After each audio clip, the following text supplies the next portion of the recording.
Hari itu, langit mendung sejak pagi. Angin dingin meniup dedaunan kering yang berterbangan di sepanjang jalan sempit menuju sebuah rumah tua di pinggiran kota.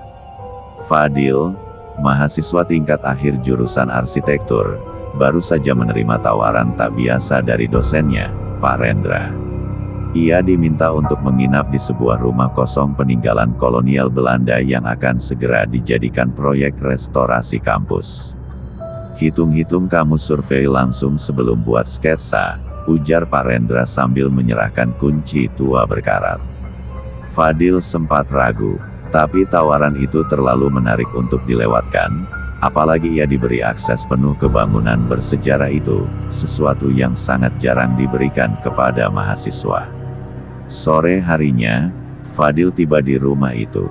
Bangunannya besar, berjendela tinggi dengan cat putih yang mengelupas, dan halaman belakang dipenuhi ilalang tinggi. Pintu kayunya berderit panjang saat dibuka. Bau lembab langsung menyambutnya, bercampur aroma kayu lapuk dan debu. Seperti masuk ke mesin waktu, gumamnya, mengagumi interior rumah yang penuh perabot kuno. Ada lukisan besar yang tergantung di ruang tengah, potret seorang wanita bergaun hitam dengan mata kosong yang tajam menatap siapapun yang melihatnya. Meski merinding, Fadil tetap melanjutkan eksplorasi. Ia memotret detail ornamen tangga kayu dan kamar-kamar yang sebagian masih utuh.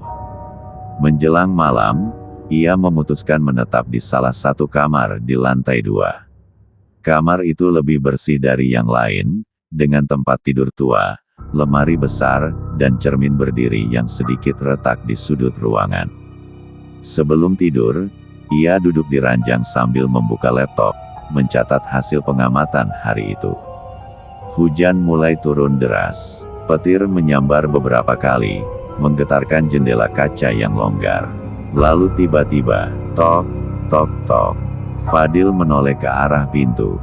Tidak ada siapa-siapa. Ia bangkit, membuka pintu dan memeriksa lorong. Kosong. Halah, paling suara kayu kembang, katanya berusaha menenangkan diri. Ia kembali ke tempat tidur dan mencoba tidur. Tapi tak lama setelah memejamkan mata, suara langkah kaki terdengar lagi, kali ini dari lantai atas. Padahal, menurut denah yang ia lihat, tidak ada lantai 3. Tap, tap, tap. Langkah itu berjalan pelan, lalu berhenti tepat di atas langit-langit kamar. Fadil membuka mata lebar-lebar. Jantungnya berdegup kencang. Ia menahan napas, mendengarkan dengan saksama. Krek, sebuah suara seperti kursi yang digeser terdengar dari atas. Lalu suara lemari terbuka, namun tidak ada siapapun di rumah ini selain dirinya. Ia yakin pintu masuk sudah ia kunci. Malam itu, Fadil akhirnya tertidur dalam kecemasan.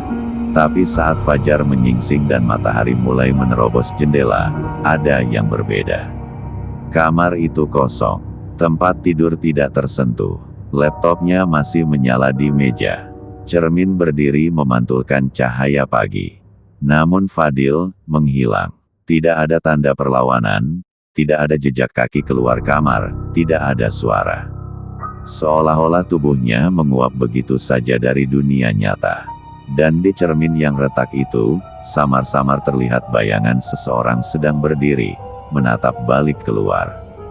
Keesokan paginya, seorang petugas keamanan kampus bernama Pak Jamal datang ke rumah tua itu. Ia dikirim oleh Pak Rendra untuk memeriksa keadaan Fadil yang tak kunjung membalas pesan dan panggilan sejak malam sebelumnya. Saat Pak Jamal membuka pintu rumah tua itu, udara dingin menyambutnya, seperti ruangan yang tak pernah tersentuh matahari. Suasana di dalam rumah masih sama, tak ada tanda-tanda kekacauan. Ia memanggil beberapa kali, "Mas Fadil, sudah bangun, belum?" Tapi tak ada sahutan. Ketika ia naik ke lantai 2, pintu kamar yang dipakai Fadil sedikit terbuka. Di dalamnya, laptop menyala di atas meja, dan sebotol air minum setengah kosong tergeletak di dekat kasur. Namun tak ada Fadil. Tempat tidur rapi, seolah belum digunakan semalaman. Pak Jamal merasa merinding. Ia mencoba menghubungi ponsel Fadil, namun hanya terdengar suara dering samar, yang ternyata berasal dari dalam lemari besar di sudut kamar. Dengan ragu, ia membuka lemari itu perlahan. Tapi hanya ada jas hujan milik pekerja lama, gantungan baju berkarat, dan udara dingin yang aneh keluar dari dalamnya. Tidak ada ponsel, tidak ada Fadil. Sementara itu, di suatu tempat yang tak terlihat mata manusia biasa, Fadil berdiri kebingungan dalam kegelapan. Ia terbangun bukan di kamarnya, melainkan di lorong panjang dan sempit tanpa jendela. Dindingnya dari kayu tua berjamur, dan hanya diterangi lampu minyak yang tergantung di langit-langit. "Di mana aku?" gumamnya. Langkah kaki menggema di belakangnya. Pelan, tapi pasti. Ia berbalik, namun lorong kosong. Nafasnya semakin cepat. Ia mencoba membuka pintu-pintu di sepanjang lorong, tapi semuanya terkunci. Sampai akhirnya ia menemukan satu pintu yang terbuka perlahan dengan suara desit panjang. Di dalam ruangan itu, ada meja makan panjang dengan kursi-kursi antik mengelilinginya. Di ujung meja, duduk sosok wanita tua berpakaian gaun hitam, wajahnya dipenuhi keriput dan matanya kosong menatapnya. "Selamat datang kembali," ucap wanita itu dengan suara parau. "Aku, kembali. Kita pernah bertemu." Wanita itu tidak menjawab. Ia hanya menunjuk ke arah dinding, di mana terdapat cermin besar yang retak, cermin yang sama seperti di kamar tempat Fadil tidur. Dalam pantulan cermin itu, Fadil melihat dirinya, sedang tidur di ranjang rumah tua. Tapi ia tahu, itu bukan dirinya yang sekarang. Ia berdiri di sini, di lorong yang dingin ini. Yang di cermin hanyalah bayangannya, kosong dan tak bernyawa. Fadil mulai panik. "Apa yang terjadi padaku? Ini mimpi, kan?" Wanita itu bangkit dari kursi, gerakannya lambat seperti boneka tua. Ia mendekat dan berbisik, "Mereka yang tidur di rumah ini, tidak pernah benar-benar bangun." Fadil mundur ketakutan. Lorong itu mulai berputar, dan suara langkah kaki semakin keras, semakin banyak, seolah puluhan orang berjalan bersamaan di atas kayu tua. Di dunia nyata, Pak Jamal merasa dadanya sesak. Ia menatap cermin di kamar dan melihat sesuatu yang ganjil. Pantulan cermin tak menunjukkan dirinya, tapi menunjukkan seseorang lain berdiri di belakangnya. Pak Jamal menoleh. Kosong. Ia cepat-cepat keluar dari rumah dan mengunci pintunya kembali. Tangannya gemetar saat ia menelepon Pak Rendra. "Pak, rumah itu, saya rasa, bukan tempat biasa." Setelah kepanikan yang dirasakannya pagi itu, Pak Jamal tidak kembali ke rumah tua itu. Ia menyerahkan kunci kembali ke Pak Rendra sambil memperingatkan, "Ada yang salah, Pak." Tempat itu, sepi tapi berisik. Tapi Pak Rendra, seorang akademisi rasional, hanya mengernyit. Ia pikir Pak Jamal terlalu percaya tahayul. Namun rasa penasaran menguasai pikirannya. Apalagi Fadil belum juga muncul. Akhirnya, malam itu, Pak Rendra memutuskan untuk mengecek sendiri rumah tua tersebut. Ia membawa berkas denah dan dokumentasi arsitektur lama. Di dalam hatinya, ia ingin membuktikan bahwa semuanya bisa dijelaskan secara logis. Sesampainya di sana, suasana langsung terasa ganjil. Lampu di beranda yang sebelumnya rusak ini menyala dengan nyala kekuningan, meskipun tidak terhubung ke listrik. Saat ia masuk, aroma ruangan berubah seperti terbakar dupa, wangi yang tak pernah ia cium sebelumnya di rumah itu. Pak Rendra naik ke kamar tempat Fadil menginap. Semuanya terlihat rapi, tapi udara di dalam ruangan seperti beku. Ia menyentuh permukaan meja, dingin, seperti baru dikeluarkan dari lemari es. Di atas meja, laptop Fadil masih menyala, namun layarnya hitam, menampilkan satu pesan. "Kunci keluar ada di dalam tidur." Pak Rendra memicingkan mata. Pesan itu seperti teka-teki. Ia menyandarkan diri di kursi, berpikir keras. Tapi saat ia memejamkan mata sejenak, Ia terbangun di tempat yang sama seperti Fadil. Lorong kayu, lampu minyak, dan suara langkah kaki. Namun kali ini, lorong dipenuhi bisikan. "Tidur, jangan bangun, kamu salah masuk." Pak Rendra berjalan perlahan, meraba dinding. Tiba-tiba ia melihat sosok Fadil berdiri di ujung lorong, tubuhnya mematung seperti manekin. "Fadil," serunya. Fadil tidak menjawab, matanya kosong, seperti tidak mengenali siapapun. Ketika Pak Rendra mencoba mendekati, lorong itu memanjang tiba-tiba, dan Fadil menjauh seperti tersedot ke kabut. Lalu cermin besar kembali muncul di tengah lorong. Kali ini, cerminnya tidak memantulkan apapun. Hanya gelap. Pak Rendra mendekat, dan dari balik permukaan retaknya, sebuah tangan mencuat keluar, menarik tubuhnya dengan kekuatan tak tertandingi. Di dunia nyata, rumah itu kembali hening. Pak Rendra tidak pernah keluar dari kamar itu. Besok paginya, seorang staf kampus yang kebetulan lewat melaporkan bahwa mobil Pak Rendra terparkir di luar rumah kosong semalaman. Saat dicek, rumah itu kosong. Tidak ada siapapun, tapi semua barang milik Pak Rendra, berkas, kacamata, dan ponselnya, tertata rapi di meja kerja kamar lantai 2. Cermin itu masih di sana. Sedikit lebih retak, sedikit lebih bernafas. Dan di dalamnya, jika diperhatikan baik-baik, dua sosok berdiri di dalam bayangan kaca. Diam, menatap balik. Kabar tentang hilangnya Fadil dan Pak Rendra mulai menyebar di kalangan kampus. Beberapa mahasiswa yang dekat dengan Fadil mulai merasa resah, terutama Sita, teman satu kelompok tugas akhir yang terakhir kali menerima pesan suara dari Fadil malam sebelum ia menghilang. Suara itu lirih dan aneh, terdengar seperti direkam dari dalam ruangan kosong penuh gema. Sita merasa ada yang tidak beres. Meski banyak yang menyarankan untuk tidak ikut campur, ia memutuskan untuk mencari tahu sendiri. Bersama dua temannya, Rio dan Maya, ia mengatur rencana diam-diam untuk masuk ke rumah tua tersebut. Malam itu, mereka membawa senter, kamera, dan perekam suara. Mereka masuk dari pintu samping yang ternyata tidak terkunci.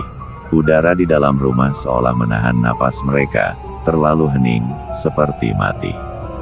"Kita ke kamar atas," bisik Sita. Ia menunjuk ke arah tangga yang mengarah ke lantai 2. Saat mereka tiba di kamar Fadil menginap, Maya langsung memeriksa meja dan menemukan laptop yang masih menyala. Layar hitamnya kini menampilkan kata-kata baru.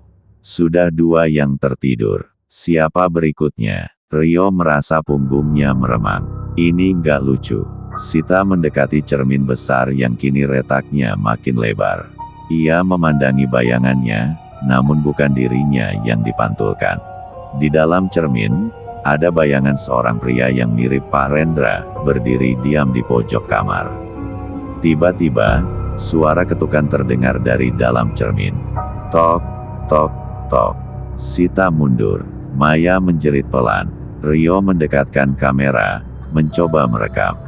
Dan saat itu juga, sesuatu seperti kabut hitam keluar dari celah retak di cermin. Udara berubah dingin, dan lampu senter mereka tiba-tiba padam bersamaan. Lalu, keheningan. Ketika lampu senter menyala kembali, Rio hilang. Hanya tasnya yang tersisa, jatuh di lantai. Pintu kamar terbuka sendiri perlahan, seperti mengundang dua sisanya untuk masuk lebih dalam. Sita dan Maya panik, tapi rasa penasaran dan ketakutan membuat mereka bertahan.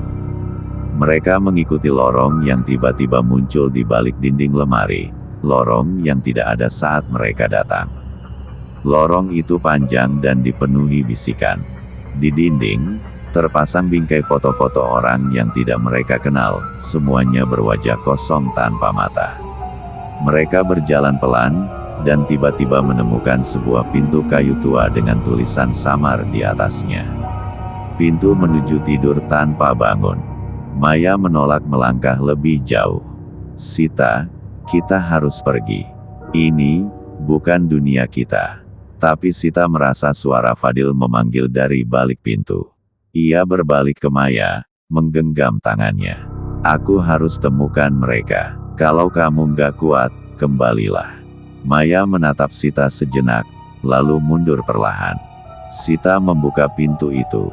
Di baliknya, ia tidak menemukan ruang gelap, melainkan sebuah ruangan terang benderang, penuh kursi kayu menghadap ke satu arah, seperti teater. Dan di atas panggung, berdiri sosok Fadil, diam seperti patung. Di sampingnya, Pak Rendra, tertunduk lesu seperti dikurung mimpi panjang. Namun di depan mereka, berdiri sosok wanita tua bergaun hitam.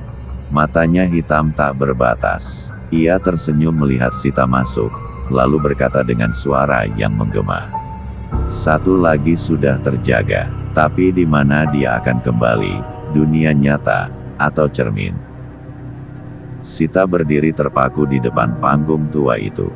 Ruangan itu tak masuk akal, tak pernah ada di dalam struktur rumah tua. Tapi disinilah ia, dikelilingi kursi-kursi kosong yang seolah pernah diisi oleh penonton dari dunia lain. Di atas panggung, Fadil dan Pak Rendra berdiri membatu. Mata mereka kosong namun tubuh mereka tetap berdiri tegak, seperti terjebak dalam posisi tidur yang tidak pernah selesai. Wanita tua bergaun hitam melangkah pelan di atas panggung. Gaunnya menyeret lantai, suaranya menggesek telinga seperti bisikan dari dalam mimpi buruk. Kau datang mencari, tapi belum tentu bisa membawa pulang, katanya sambil tersenyum tipis. Sita menelan ludah, memberanikan diri untuk bicara. Apa yang terjadi pada mereka? Mereka memilih tidur dalam rumah yang tak mengizinkan bangun. Rumah ini adalah pintu. Sekali jiwa tersangkut di sini, hanya bisa kembali jika seseorang menggantikannya. Sita mulai menyadari sesuatu yang mengerikan. Tempat ini bukan sekadar ilusi. Ini semacam lorong gaib, penjara tak kasat mata yang menyerap mereka yang lemah dalam kesadaran, dalam rasa ingin tahu, atau dalam mimpi. Dan satu-satunya jalan keluar, adalah pengorbanan. Wanita itu menoleh ke belakang, dan dua sosok mulai bergerak. Fadil dan Pak Rendra perlahan membuka mata mereka. Namun gerakan mereka tidak alami, seperti boneka yang ditarik benangnya. Sita melangkah ke atas panggung, mendekat dengan hati-hati. Kalau aku menggantikan satu dari mereka, apakah kalian akan membebaskan yang lain? Wanita tua itu menunduk, seolah mempertimbangkan. Pilih satu, yang lainnya tetap di sini. Jiwa harus ditukar dengan jiwa.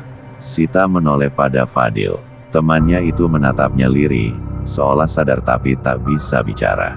Ia kemudian menoleh pada Pak Rendra, seorang dosen yang punya keluarga, istri, dan anak. Pilihan itu menyesakkan. Bagaimana mungkin ia menentukan siapa yang pantas diselamatkan? Namun sebelum ia memilih, suara langkah dari belakang membuatnya menoleh. Maya, ia kembali. Napasnya terengah, wajahnya pucat, tapi matanya bersinar berani. Kalau harus menukar satu, biar aku gantikan dia, kata Maya sambil menunjuk ke arah Fadil. Sita menggeleng cepat. Maya, jangan. Kamu nggak harus. Aku harus. Aku yang menyuruhmu ikut dari awal. Dan dia tidak pantas dikurung di sini. Wanita tua itu tersenyum lebih lebar. Satu jiwa untuk satu jiwa. Maka satu dari mereka akan bangun, dan satu tetap tinggal. Tanpa sempat Sita menahan, Maya maju. Ia menyentuh tangan Fadil, dan tubuh pria itu tiba-tiba tersentak. Fadil mengerang pelan, lalu jatuh berlutut, napasnya kembali. Tapi Maya, tubuhnya mulai kabur. Perlahan menjadi transparan, seperti asap yang tertiup angin. Maya, teriak Sita, air mata mengalir deras. Maya menatapnya untuk terakhir kali, tersenyum kecil. Bawa mereka pulang. Dan kemudian ia lenyap. Fadil terbangun sepenuhnya. Pak Rendra masih mematung, tapi tubuhnya mulai melemas. Wanita tua itu menghilang dalam kabut hitam yang menyelimuti panggung. Suara bisikan memudar, dan ruangan mulai runtuh perlahan, seperti mimpi yang larut dalam cahaya pagi. Sita dan Fadil berlari, membawa Pak Rendra yang kini sadar namun lemah. Lorong kembali muncul di depan mereka, dan di ujungnya, cahaya terang.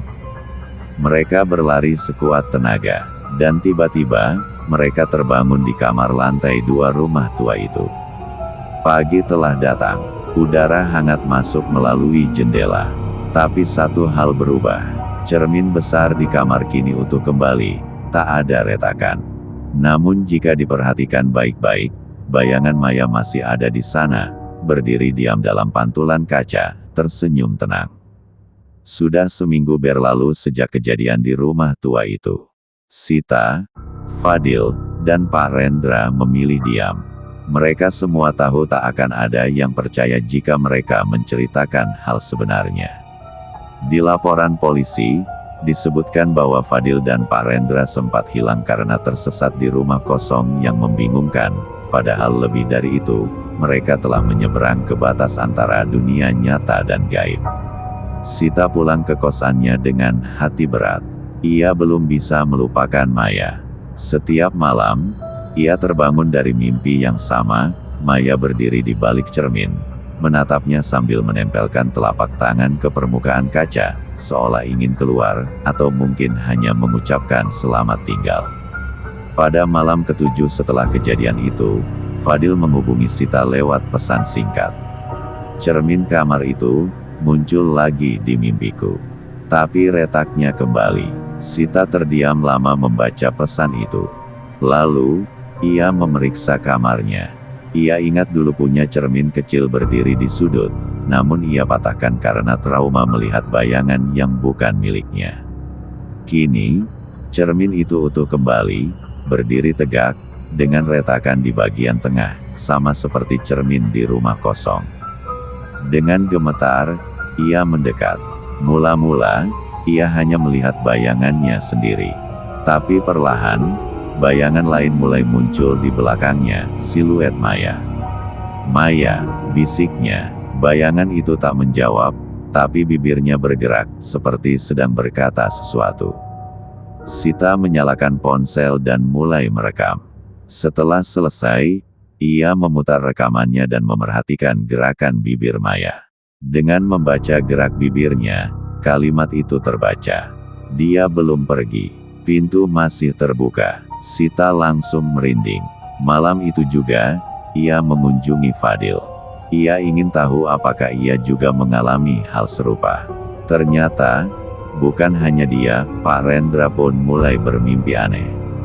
Ia melihat bayangan Maya duduk di ruang kelas, menatap jendela, dan sesekali berbisik tentang yang belum selesai. Ketiganya berkumpul di rumah Pak Rendra, mencoba mencari tahu arti dari pesan Maya. Maya bilang pintunya masih terbuka. Kalau benar begitu, apa artinya masih ada yang tertinggal? Tanya Sita. Mungkin, ada sesuatu yang belum kita tutup.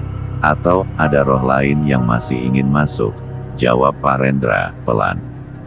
Di tengah diskusi, tiba-tiba listrik padam.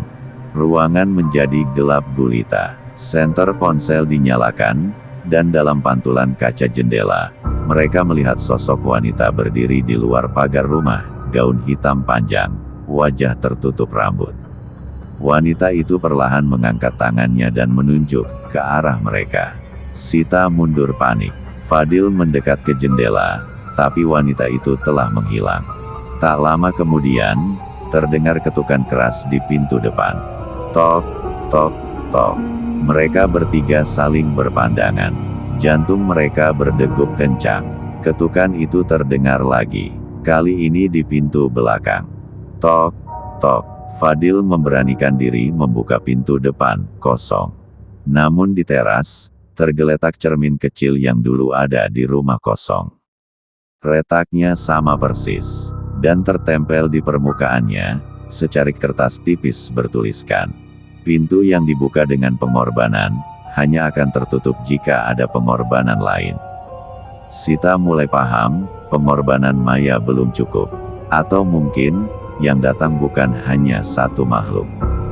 Pagi-pagi sekali, Sita, Fadil, dan Parendra kembali berdiri di depan rumah kosong itu. Kali ini mereka tidak datang dengan rasa penasaran, tapi dengan ketakutan dan niat menyelesaikan apa yang telah mereka buka. Rumah tua itu terlihat tak berubah, masih berdiri sepi di ujung jalan kecil, dikelilingi pagar berkarat dan pepohonan tua yang berbisik pelan saat angin lewat. Namun ada satu hal yang membuat mereka gemetar, pintu depan rumah itu terbuka sedikit, seolah mengundang mereka kembali masuk. Seperti sedang menunggu kita, gumam Parendra. Fadil menggenggam cermin retak yang mereka temukan di teras rumah Parendra. Kalau pesan itu benar, kita harus mengembalikan cermin ini ke tempat asalnya. Dengan langkah ragu, mereka masuk ke rumah. Suasana dalamnya terasa berbeda, lebih dingin, lebih sunyi. Seakan rumah itu bukan lagi bangunan kosong, tapi tubuh hidup yang bernapas dengan pelan. Dinding-dinding bergetar halus, lantai mengeluarkan suara lirih di setiap langkah. Sita langsung menuju lantai 2, ke kamar tempat semua bermula. Di sana, mereka menemukan sesuatu yang tak ada sebelumnya, sebuah ranjang besi tua dengan kelambu compang camping, dan di atasnya, boneka kayu tanpa wajah, berbaring diam seperti mayat. Cermin besar yang dulu pecah kini berdiri tegak, utuh sempurna, memantulkan bayangan mereka bertiga dengan samar. Tapi di balik pantulan itu, terlihat ruangan lain, gelap, penuh kabut, dan ada siluet Maya berdiri di sana, menghadap mereka. Tiba-tiba, cermin itu bergetar. Dari dalamnya, terdengar suara ketukan seperti seseorang yang terperangkap. Tok, tok, tok. Dia masih di sana, bisik Sita, matanya mulai berkaca-kaca. Kita belum berhasil membebaskannya. Fadil perlahan mengangkat cermin kecil retak itu, lalu meletakkannya di depan cermin besar. Saat ujung keduanya bersentuhan, muncul cahaya putih menyilaukan. Ruangan berguncang, dinding mulai retak, dan dari bawah lantai, suara-suara tangisan mulai terdengar. Parendra tersungkur, memegangi kepala. Ada yang lain, lebih banyak, bukan hanya Maya. Cahaya dari cermin besar menyebar, membentuk portal kecil di tengah ruangan. Tapi kali ini, yang keluar bukan hanya siluet Maya, melainkan bayangan-bayangan lain, lebih besar, lebih gelap, lebih buas. Makhluk-makhluk gaib dengan mata merah menyala, tubuh membara seperti arang, dan mulut menganga tanpa suara. Sita berteriak, Fadil menarik tangannya, dan mereka berlari menuruni tangga. Tapi pintu depan kini tertutup rapat, seolah rumah itu menelan mereka kembali. Tiba-tiba, suara Maya terdengar di seluruh penjuru rumah. Tutup pintunya, sebelum mereka semua keluar. Parendra menunjuk ke ruang tamu. Ada lingkaran kuno tergambar samar di lantai, sebuah simbol penyegel yang tak mereka sadari dulu. Kita harus aktifkan ini. Itu segel. Kalau kita tutup dengan darah, kita bisa kunci portalnya. Sita mengambil pecahan kaca dan tanpa ragu melukai telapak tangannya. Darahnya menetes di lingkaran. Fadil dan Parendra melakukan hal yang sama. Lingkaran mulai menyala, gemetar dengan cahaya merah darah yang berdenyut. Portal di cermin mulai menyusut. Bayangan Maya muncul lagi, kali ini lebih jelas. Ia menatap mereka, tersenyum sedih. Terima kasih. Satu persatu, makhluk-makhluk itu tersedot kembali ke dalam cermin. Cermin besar pecah menjadi ribuan potongan cahaya, lalu lenyap bersama kabut yang menyelimuti rumah. Sunyi, rumah kembali seperti semula. Tak ada ranjang, tak ada cermin, tak ada boneka kayu. Mereka bertiga terduduk di lantai, napas tersengal. Sudah selesai? Tanya Fadil pelan. Tapi sebelum ada yang menjawab, dari arah loteng, terdengar satu ketukan, pelan. Tok, beberapa minggu telah berlalu sejak kejadian terakhir di rumah kosong itu. Rumah itu kini kembali ditutup oleh pihak desa, dipagari dan diberi tanda larangan masuk. Warga sekitar mulai melupakan tragedi aneh yang sempat membuat heboh, menganggapnya hanya kabar burung atau cerita mistis yang dibesar-besarkan. Namun bagi Sita, Fadil, dan Parendra, semuanya sangat nyata. Terlalu nyata untuk dilupakan.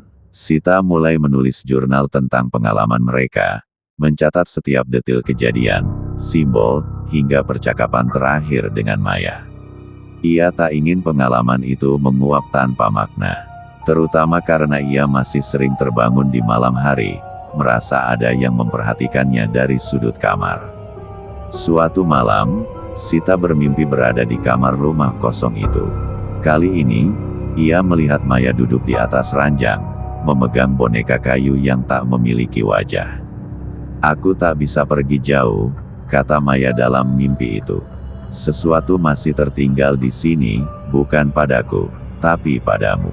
Sita terbangun dengan keringat dingin. Ketika menoleh ke cermin di sudut kamarnya, ia nyaris menjerit. Bayangannya tidak mengikuti gerak tubuhnya. Seperti ada sosok lain yang menirunya, namun dengan jeda 1 detik lebih lambat. Ia segera menelpon Fadil. "Aku rasa, kita belum sepenuhnya menutup semuanya," kata Sita dengan suara gemetar. Fadil pun mengaku mengalami hal serupa. Dalam mimpinya, ia tidur di ruang tamu rumah kosong dan terdengar suara tangisan dari dalam dinding. Parendra, yang kini mulai rajin ke masjid dan meninggalkan kebiasaannya memburu tempat angker, justru mendapat kiriman misterius, sebuah foto lama yang dikirim tanpa nama. Dalam foto itu, terlihat rumah kosong tersebut, namun dengan pelang bertuliskan, "Rumah Pemulangan Jiwa Terlantar," dan di halaman, berdiri seorang anak kecil tanpa wajah, sama seperti boneka kayu. "Ini bukan rumah biasa," ujar Parendra saat mereka bertiga bertemu lagi. "Rumah itu seperti penampungan jiwa-jiwa yang tertinggal, yang tak pernah dijemput keluarganya, mereka berkumpul di sana." Sita menelan ludah. "Jadi, meskipun Maya sudah kita bantu, jiwa-jiwa lainnya masih tertinggal." Parendra mengangguk. "Dan kita telah membuka jalan bagi mereka." Ketiganya menyadari satu hal penting, rumah kosong itu bukan sekadar tempat angker, itu gerbang. Dan karena mereka telah membuka jalur itu, sekarang mereka menjadi bagian dari jembatan antara dunia. Malamnya, Sita mengurung diri di kamar. Ia berniat untuk tak tidur, menunggu matahari terbit. Tapi sekitar pukul 3 dini hari, ia mulai mengantuk. Sebelum benar-benar terlelap, ia sempat mendengar suara seseorang berbisik di telinganya. "Jangan tidur sendirian, mereka suka yang sendirian." Seketika, ia membuka mata dan melihat kamarnya gelap. Lampu padam. Bayangan gelap berdiri di dekat pintu, lalu merayap mendekatinya seperti kabut hitam yang merangkak di lantai. Sita menjerit, dan sejak malam itu, Sita menghilang tanpa jejak. Fadil yang datang ke kosannya hanya menemukan ranjang masih rapi dan cermin di meja yang sudah retak. Di atasnya, tercoret dengan darah. Pintu tak pernah benar-benar tertutup.